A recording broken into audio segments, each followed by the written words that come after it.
Hello and welcome to this Serial Geek TV episode commentary for The Time Corridor, an episode of He-Man and the Masters of the Universe, produced by Filmation Studios. So, this episode was loosely based on the Filmation script premise, The Time Machine, one of the earliest episodes pitched for the series.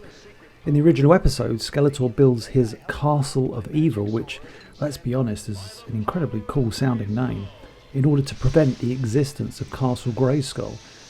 Now, the idea of building something in place of Castle Grayskull remains in the produced episode. Sadly, we do not hear the phrase, the Castle of Evil, in this episode, which is a shame. That said, even in the premise, Dragosaur Isle, a location in which the heroes will find themselves midway through the episode, still appears, as does Zalora, although instead of being the leader of the Snake Clan, she was the leader of the Cave People. No mention of the Ape Clan in the original premise at all. There was also no mention of the Wheel of Infinity either. Rather, barbarically, He-Man's mission was to demolish the castle, and the script talks about He-Man literally pulverizing the Castle of Evil with his great strength. Be sure to check out the title card. This is the only episode in the series to feature this background, which, as you'll see in the fight between He-Man and Skeletor in The Dragon Invasion, is an area located by Snake Mountain's Blood Falls.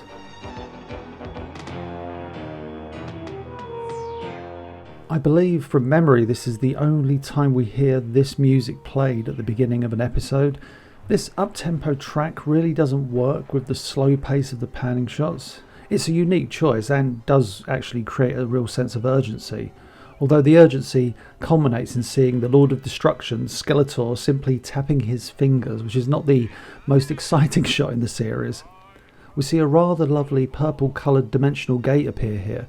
The interesting thing is that the mysterious voice we hear is attributed in the script to a being known as Dark Spy. Ooh. Just going back to the earliest development of this episode briefly, The Time Machine was a script premise that apparently 5 or so writers had tried to make work. Larry DiTillio was asked to fix it, so he daringly rewrote the entire script from scratch. Thus, The Time Machine became The Time Corridor, and Larry DiTillio started his work on He-Man and the Masters of the Universe, with this being his first assigned script, and thus began a legendary career in writing He-Man and later She-Ra. Yeah, we get to meet Fangman in this episode. Sadly, there's really not much to say about the guy, to be honest. This was Fangman's only appearance in the series, even though he was being touted as a regular evil warrior for a brief time. In the series Bible, it stated that Fangman could breathe sleeping gas, much like Cobra Khan would do in the latter part of the series. At some point, he was almost definitely Mattel's plans to be realised as an action figure, but, like so many of their initial concepts, he just faded away. It's a shame, as I've always felt there was a lot of love for Fangman, more so than any other one-shot villain. Just quickly going back to that previous scene in Snake Mountain, I'll tell you about a deleted scene. After their villainous conversation, a large sequence removed had Skeletor, Panther, who was originally in the episode, Fangman and Triclops entering their own time corridor to Eternia's past. Because, let's face it, we never actually see explicitly how they get back to the past. We know that they do, but it would have been nice to see what actually happened. And yeah, now we're with the heroes as they enjoy a picnic. And as Prince Adam said, it's a marvellous day for a picnic. Although it looks like every other day, to be honest. I love the animation of Cringer wincing as Man-at-Arms yells, "Orko!" Orko doing another trick, this time with a pie, although I've always thought it looks like a giant chocolate cake personally. I mentioned in my commentary for Diamond Ray of Disappearance that Orko is animated in that episode in a variety of ways, like the animators were still trying to figure out how to work with him with regards to animating the little Trollon. This episode also features numerous versions of Orko. He goes from being quite squash and stretch to flat to quite detailed. Heck, in a couple of scenes in this episode, his hat is actually mistakenly painted the same colour as his robe, a mistake which people sometimes make to this very day when illustrating the character. The sorceress, in the form of Zor the Falcon, summons the heroes to Castle Grayskull, a moment that would always make me smile, as seeing Zor reminds me of the earliest ideas for the series. Later episodes would have the sorceress often summon the heroes with simple telepathy, or they would already be at the castle conversing with her. I always preferred her summoning the heroes as Zor. There was something more mystical about it. I should make mention that the music playing at the beginning of this scene is the Snake Mountain theme. It works, but it's so odd to hear it play under a scene at Castle Grayskull. The fortress protects the Wheel of Infinity. If Skeletor starts the wheel spinning, it will go faster and faster. The sorceress's speech always gives me chills in this scene, not because it's the most amazing piece of writing ever, but the way in which Linda Gary adds much urgency to her voice as she details Skeletor's plan, which culminates with Prince Adam unsheathing the Sword of Power and calling upon the power of Grayskull. Now, how well did I time that? As much as I hate talking over the transformation sequence, I'm sure we're all okay about that. Unless this is the first time you're seeing an episode, in which case stop, track down an episode and watch the transformation sequence in all its glory. Seriously, I will never stop being impressed with what Filmation achieved with this sequence, the technical wonderment. One day I'll make a video and explain how this was all done, because it was far from simple. I should also mention that the way the sorceress is written in this scene is a much earlier take on the character. Even the way Linda Gary plays the character, there's less warmth than what we would see as the series progressed. I'm kind of torn. I love the slightly colder sorceress, but I also love the Guardian of Castle Grayskull feeling more like an extended member of the family. Now, whilst this isn't a drinking game, spot how many times Man-at-Arms is illustrated holding his mace in this episode. Don't get me wrong, it's not hundreds, but it's more than the average episode. And here's one for starters. And the reason for that is that his model sheet was illustrated with his mace in hand. When the layout artist would prep the scene for the animator, sometimes they would be lazy and simply Xerox a model sheet into place, letting the animator know that a model sheet pose would do just fine. And yes, 9 times out of 10 a model sheet would be fine, but in the case of Man-at-Arms, a model sheet means that his mace would suddenly appear out of nowhere. And bear in mind, an animator was probably working on many scenes per day, per week, and so they were probably not actively conscious of the context of the scene they were animating. Thus, they are not going to question why Man-at-Arms suddenly has his mace. As I said, that is the job of the layout artist. Scrabbledy-doo, shickledy-sham, shabbledy magic, wait, that's it. Scrabbledy magic, scribbledy-dear. And now by this magic, words be clear. And now we get to meet Zalora, who is described in the script as looking a lot like Teela. And actually, much of her character animation is based on Teela's rotoscoped movements. I have to give a huge shout out to the late, great Lou Scheimer. While this may not be one of Orko's best episodes, Lou Scheimer does such a fantastic job in voicing the little dude. That piece of dialogue we just heard, in which he attempts to remember the spell, is actually as it appears in the script. And yet Lou delivers this complicated piece of dialogue, this crazy dialogue, very naturally. Of course, there are many fantastic examples of Lou Scheimer as a voice actor, as Orko in Dawn of Dragoon, or King Randall in Prince Adam No More, and Trapjaw in, well, all of his appearances, because that voice was awesome. Now the Dragosaur attack. Good little action scene, nothing spectacular. The Dragosaur design, as you can see here, the big purple winged beast, it would show up in a few episodes of the series. I remember it appearing bright red in The Defection, another episode from season 1. However, further appearances were never as good as this one. Yes, it's another monster, but it does feel like a great threat. Oh yeah, Man-at-Arms has some weird issues with his blasters in this episode. It's never explained why. It's just a story point to make the heroes feel a little out of their depth, I guess. And likewise, Orko's magic is better in Eternia's past. Again, no explanation is ever given. This scene, at times, because it's so early in the development of the cartoon, doesn't feel like a typical He-Man action scene. You compare this scene to a season 2 episode in which He-Man and his friends have to stop a monster. It's usually pretty smooth and effective. I'm not even sure what Orko's doing in this scene when he flies through the mouth of the Dragosaur, though if you had the Masters of the Universe Panini sticker album, you'll remember that that image was one of the ones illustrated in black and white as part of the album's presentation. The funny thing is, the illustration in the sticker album makes them look like good pals. As a kid, I missed this episode the first time around, and seeing the sticker album illustration, I assumed they were friends. When I finally saw the episode, they are most definitely not friends. The other thing about some of these earlier action scenes in the series is that they're not particularly well staged or executed, often relying on whatever stock sequences were available. By midway through the first season, and especially the beginning of season 2, Filmation had their action-adventure direction down to a T. And so He-Man causes an avalanche, crushing the Dragosaur. But of course, He-Man would not cause death, so he informs we, the audience, that the tons and tons of rocks should hold the creature for a bit. Just imagine a scene in which Man-at-Arms turns to He-Man and says, He-Man, I think you may have killed that Dragosaur. Would have been different for sure. Zalora's story of Skeletor's presence in the past and the suffering he has caused is pretty awesome and well written, and the music that accompanies the scene works perfectly. For some reason I always chuckle to myself when He-Man says, in reference to Skeletor being aware of their presence, we do have surprise on our side, because I always like to think to myself, well, I see Battle Cat, Man-at-Arms and Orko, but who is this surprise that is on your side? I've never even heard of this character. Silly, I know. And even though we're supposed to be in the past, the background behind Skeletor and Olo is clearly Snake Mountain. Now listen to this. Give up, Skeletor, or we'll turn your fortress into toothpicks. The first of 2 toothpick references by the most powerful man in the universe. I love that little animation of Skeletor shaking his fist. So we've seen 2 instances of Man-at-Arms with his mace. Will we get another? Yeah, there you go. Zalora's legion behind her do very little in this scene. Actually, they do absolutely nothing.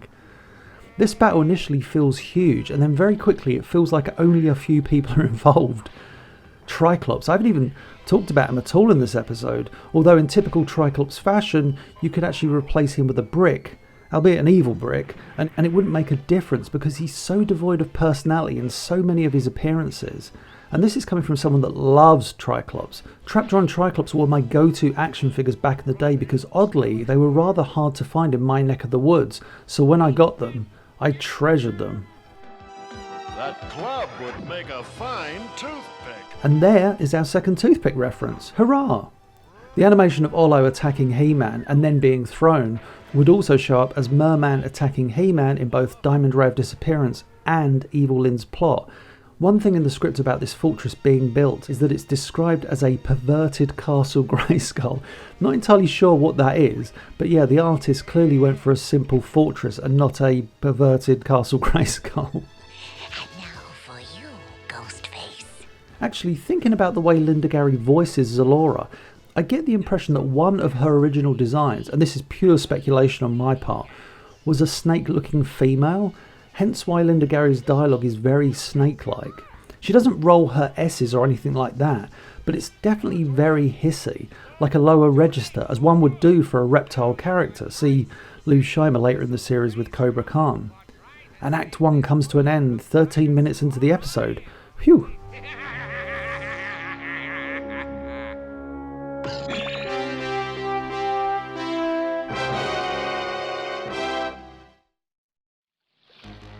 And the heroes are now on their way to Dragosaur Isle. Why? Because Skeletor kindly told the heroes where he was taking Zalora. One of the silliest Skeletor moments for sure. Even slightly more confusing. How do the heroes even know how to get to Dragosaur Isle? Well, yeah, the Snake Clan probably told them, but it's still odd. Also, Dragosaur Isle is one of those locations that would be reused in the series. Not a lot, but a few times, most notably Disappearing Act, which was produced around the same time as this episode, and Island of Fear from Season 2. Also, check out Skeletor's throne in this scene, it's crazy. Not as awesome as his bone throne in Snake Mountain, but still very eye-catching. I like the idea that Skeletor just randomly has a throne in the past. I'm going to the past, I need a throne! Great extreme close-up there of the Lord of Destruction. Given what I said about the action scenes in this episode, this one, with the man-eating plant creature, is rather good. Some nice animation throughout. You get a real sense that the heroes are actually in a great deal of danger. The funny thing is, in some episodes, He-Man would get annoyed if a villain damaged a tree, and there was even an edict at Filmation that He-Man couldn't actually rip a tree out of the ground, as technically it's a living thing. So anytime he would throw a tree, it was already on the ground. You can see an example of that in the Season 2 episode The Littlest Giant. Well, regardless of this thing trying to devour them, He-Man does kill it. Now, does this go against what He-Man stands for? Is it because this is an evil plant creature that he's allowed to kill it? I don't know, because This thing is just trying to survive, right? Oh, we're getting into the whole morality thing here. Maybe let's take a step back. So yeah, that was a good action scene, and coming up we have a not so good action scene with a giant orange beetle-like creature awkwardly charging back and forth at the heroes. It probably read great on paper, but it's executed so flat. It's hard to invest in the drama of this action scene, it's just silly. As this creature aimlessly charges back and forth, let me just say that 9 times out of 10 Filmation's monster creature designs were fantastic. With the He-Man and She-Ra cartoons, you always had a real sense that the artists at Filmation were really tapping into the fantasy world and letting their imaginations run wild. That's a pretty damn cool shot of the heroes stood victorious with both He-Man and Man-at-Arms with their swords in hand. I mean, at least Man-at-Arms doesn't have his mace, right? And now the heroes prepare to tackle Skeletor head on. It's a pretty cool visual seeing Skeletor and Triclops atop the waterfall. Originally, in the script, Triclops throws a large boulder at the heroes. Now, if you go back to Diamond Ray of Disappearance, that seemed to be one of his talents. He had 3 eyes and he was good at throwing boulders, or at least that's how it looked when Skeletor summoned him. Another thing to mention about Triclops, his initial design had his eyes actually resemble those seen on the action figure, displaying a lot more emotion, if that's the right word to use. The redesign of his eyes into different shapes was actually a very last minute change. Numerous early storyboards and layout artwork show Triclops with the eyes seen on the action figure. And yeah, here we have old Fangman and Man-at-Arms showing in this episode that he really is the master of arms. We've seen him with a mace, a hook and ladder, a sword, and now a bowler. This is a good little action scene for Fangman, who appears to have some sort of Beastman-like control over the Dragosaurs, but much like every other evil warrior, he gets his backside handed to him by He-Man. At this point, I feel that the episode becomes a little messy. You would think that this would be the conclusion. He-Man and his allies have come to save Zalora and are about to stop Skeletor, but randomly, he places an equally random spell on the cage, apparently trapping her in time and space. Again, it's not staged well enough. He-Man pulling on the bars from behind it just looks a little wasted. A season 2 episode would have made this feat look far more impressive for sure. And yeah, He-Man struggles with the bars that trap Zalora in time and space. Somehow. I don't know. But at least the theme song plays to tell us it's an important action-based moment in the episode. Thank you. Oh, thank you. Going back to Zalora's voice, at times she sounds like a more pleasant sounding Shadow Weaver. And now the sorceress suddenly appears in the past. This episode does feel very random. Originally in this scene, a gem located on Zalora's forehead glowed, enabling the sorceress to speak to the heroes, and then, possessed by the power of the sorceress, Zalora was to raise her arms and transport them to the fortress, which would have been a really cool scene. This episode seems to go back and forth like crazy, because now we're back at the fortress, and as we see, Triclops and Fangman are annoyed that the heroes are back. Hold them off! I'll stop Skeletor! Now we're about to see another moment of randomness. That's right, Man-at-Arms blasters are now working. Why? Who knows? Now we're getting the conclusion to the episode, something that I feel should have happened on Dragosaur Isle. This action scene is pretty well done, very good dialogue and exchanges between He-Man and Skeletor. With He-Man's overconfidence actually initially betraying him, He-Man deflecting a blast and inadvertently starting the Wheel of Infinity spinning. One thing about the Wheel of Infinity, it's grown in size since we last saw it, but it has yet to even spin, so yeah. Skeletor's speech here is great, listen. The wheel spins!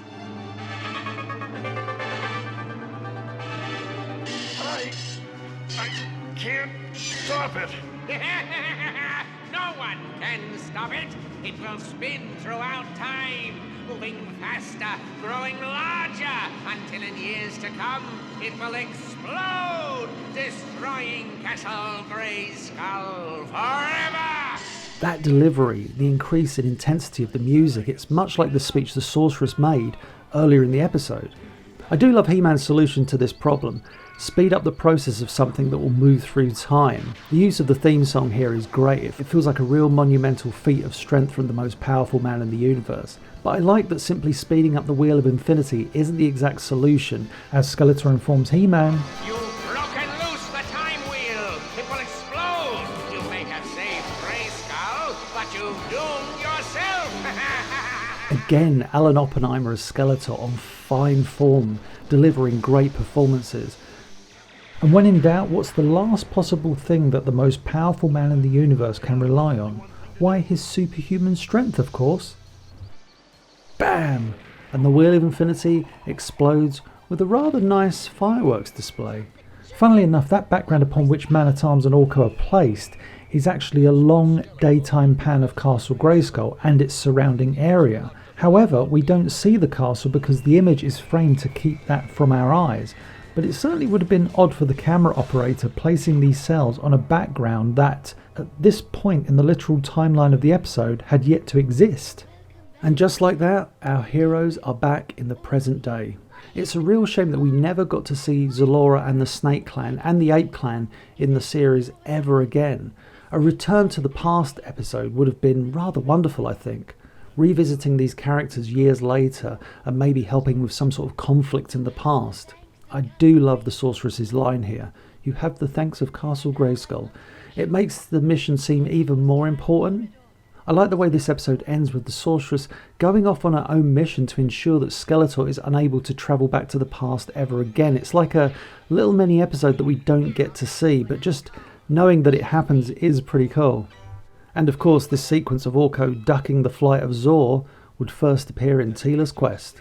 I remember as a kid seeing this moral segment when the episode was rerun and being slightly annoyed. He-Man reminding us that no one can actually go back to the past and that all of what we just saw was only make-believe. By comparison, the moral segment for Double-Edged Sword would do a similar thing, but so much better and with far more gravitas. So yeah, the time corridor, it feels very much like an early episode of He-Man, primarily because it does come from one of the earliest episode premises.